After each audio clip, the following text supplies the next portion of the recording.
Joining us this morning, Titania Jordan. Tatiana Jordan. Did I get the name right? Jordan? Titania. Titania. Okay. All right. It's Titania Jordan.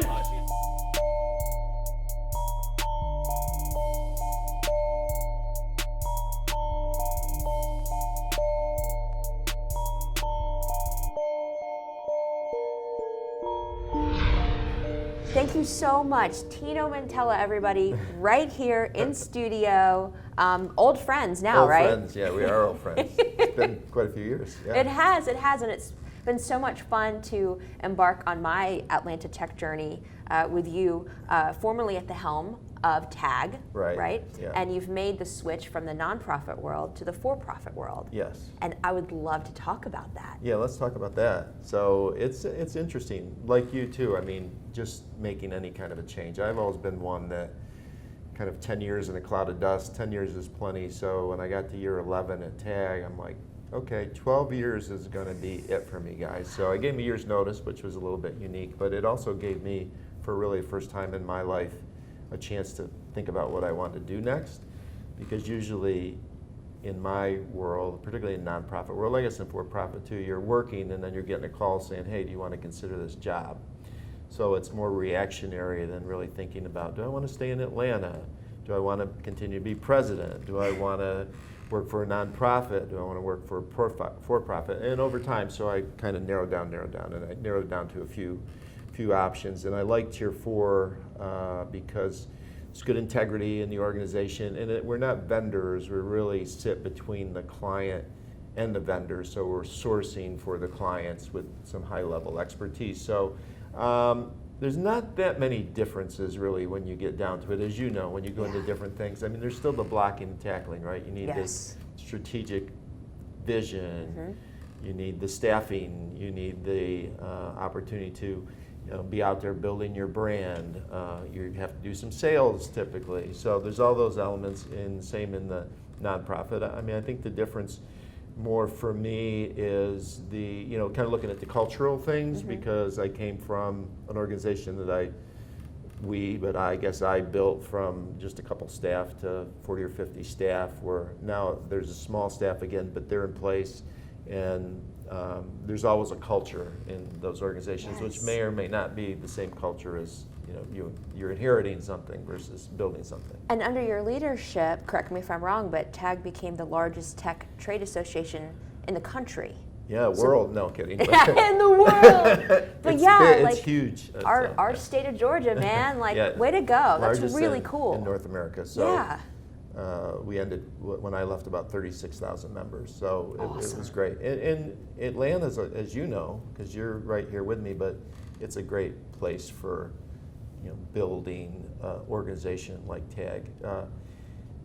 Opposite of that is like California, to be surprised, because people say, well, aren't there bigger ones in California? It's like, no, California just kind of does their own thing. They don't even have a successful group. Yeah, they're chilling. I mean, they don't have a successful group like TAG. I mean, there are some good ones in places like Salt Lake City and Pittsburgh, Pennsylvania, and Dallas, Texas, but we just, right time and the right formula, all these different societies, 35 different ones, created a lot of activity. Amazing, absolutely amazing. And the fact that I got to dress up as Princess Leia and that was impressive. That poor person with you was.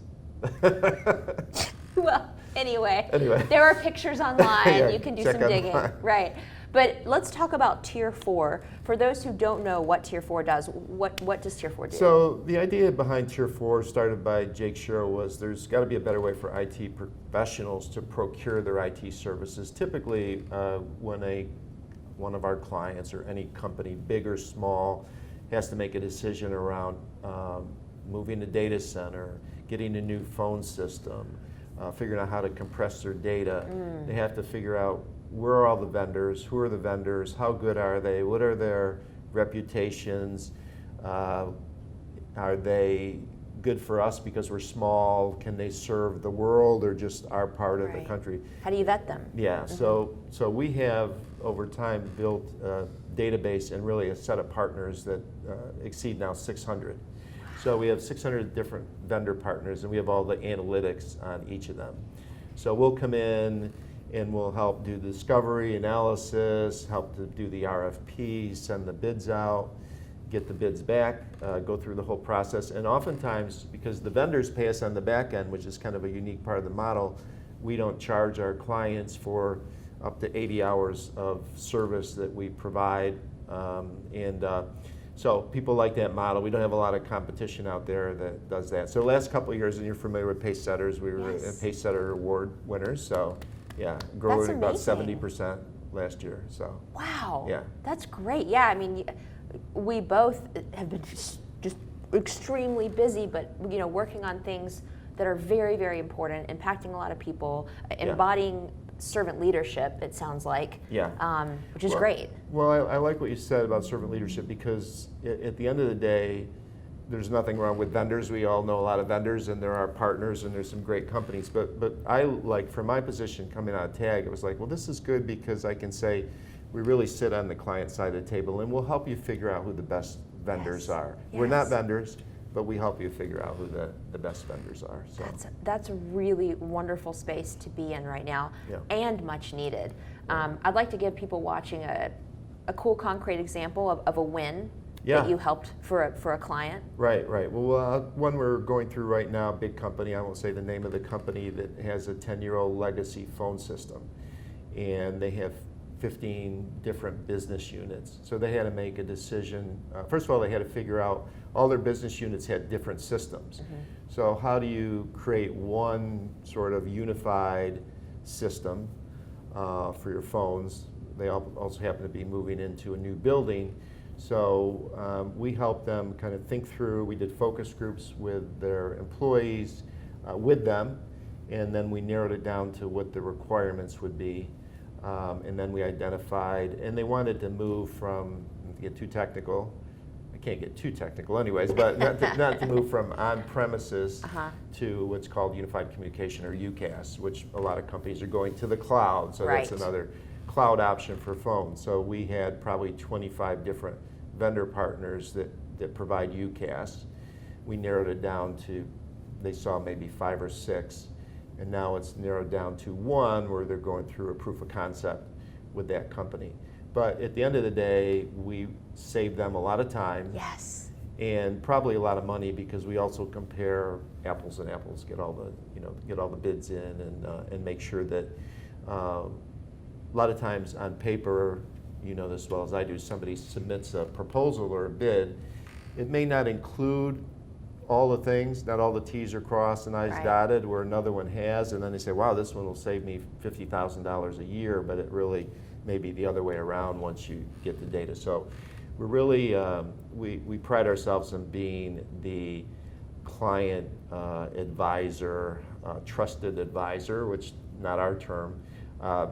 We do, a lot of your folks listening will know NPS score. It's getting more popular, Net Promoter Score.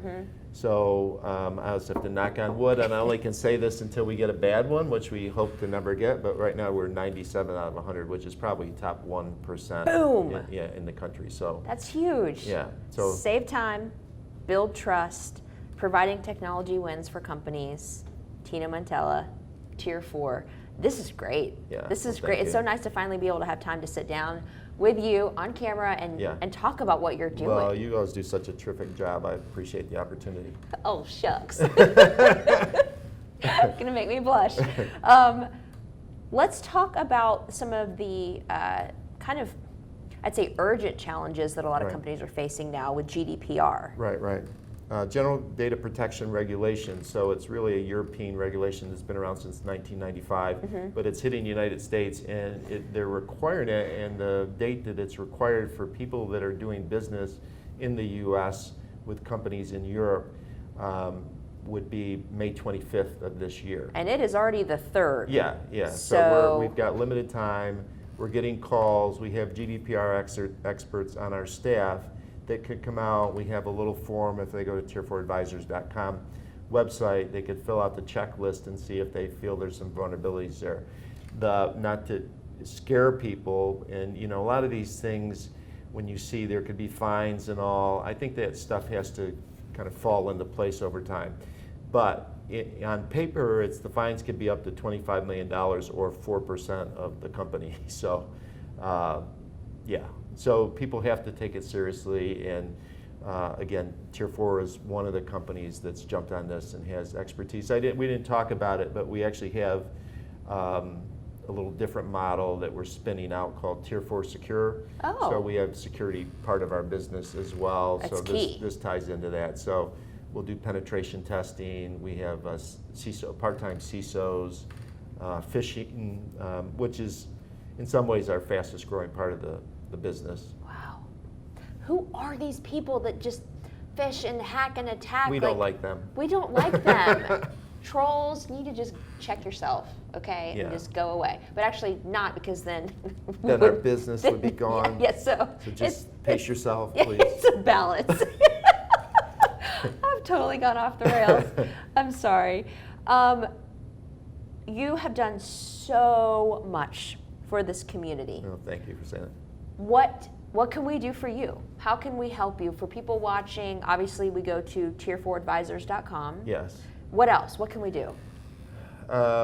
Well, that's an important question. I mean, first of all, I appreciate you and everything you do for the community as well. I think just be supportive of the community in general, going back to why we probably both got very interested in the things that we do is Atlanta's a great place, and there's a lot happening, right? There's new businesses coming to town. There's growth. My office, as you know, was in Midtown, back when Midtown was very much different than it looks today. Yes. I used to be able to look out my window in the office and see if I could leave at 7 or 8 at night because the traffic would be dying down. Now there's 5 buildings that block that, including NCR, which has a beautiful building, and Georgia Tech's facilities. And then in that building, as you know, there's multiple innovation centers, which was all new in the last maybe 5-10 years. So yeah, It's so exciting. Yeah, we're in a good spot. We really are. I'm very, very So thankful. support your community. Yes. Yeah. Support your community. Support Tier 4. Support Tier 4. Support Titania, whatever she needs. That's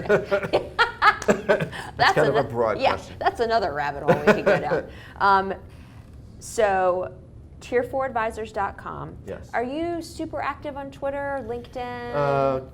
LinkedIn, More quite so. active. Uh-huh. Twitter, sometimes. Okay. I've gotten, I'm kind of on and off with that depending on my activities. But yeah, Twitter, LinkedIn, those are Okay. the two that I primarily LinkedIn I use. And primarily, I'd say the Tier 4 team primarily goes to LinkedIn.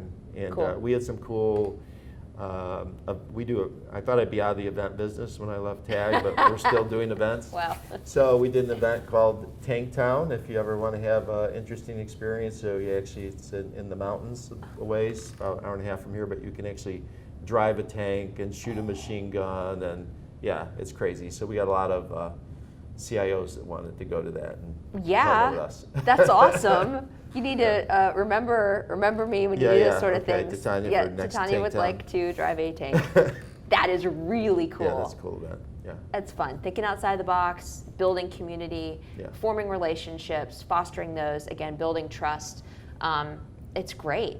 What's something you're really excited about for this next half of 2018? Well, I have to make a decision on Tier 4 Secure with the founder and the team, how much we can actually put into that. We might actually be, you're one of the first ones is here, we might actually be looking to raise money for that one. Okay. You're very familiar with I'm this familiar side with of that, life. yeah. The Tier 4 Advisors is straight, bootstrap, just build, we're profitable. Unless we want to buy something, we don't need money at this point in time. But Tier 4 Secure, if we really want to ramp it up and drive it, we can already show 3 years of revenue for it. So it's growing organically, but if we really want to kind of build a division there that would be national or worldwide in scope, need to make a decision with that. So that'll be a big thing for the second half of the year. Yes, capital raise, always Capital raise. I've sat in on the other side of probably 500 of them, but but never really asked for anything myself, other It's than hard. fundraising Yeah. money. Yeah, it's hard to do, but it's also really rewarding when it happens and you can deliver on the investment, Right. you know, times 10. Right. That's a good feeling. Well, I think it's because it's security and because we have a reputation on Tier 4 advisory side and because we already have revenue, we think there's some good opportunities there. We'll see what happens with that. Yeah. Stay tuned. Maybe I'll come back in a while Yes. and we'll talk about it again. You're always welcome. That seat, Thank you. basically has your name on I it. thought I saw my yeah, name. yeah, Tino Mantella. And then the next person comes in, you rip that off. I know your tricks. You know us too well. All right, Tino, thank you so much for coming on. It's Thanks for always having an honor to Well, spend time with you. It's an honor to be with you too. And we'll drop all the pertinent links in the description below. Right. And we'll so put you it on can- our website, yeah. LinkedIn, and all too. So Time to blow it up. we'll blow it up. All right. Thank you, Tino. All right, thanks.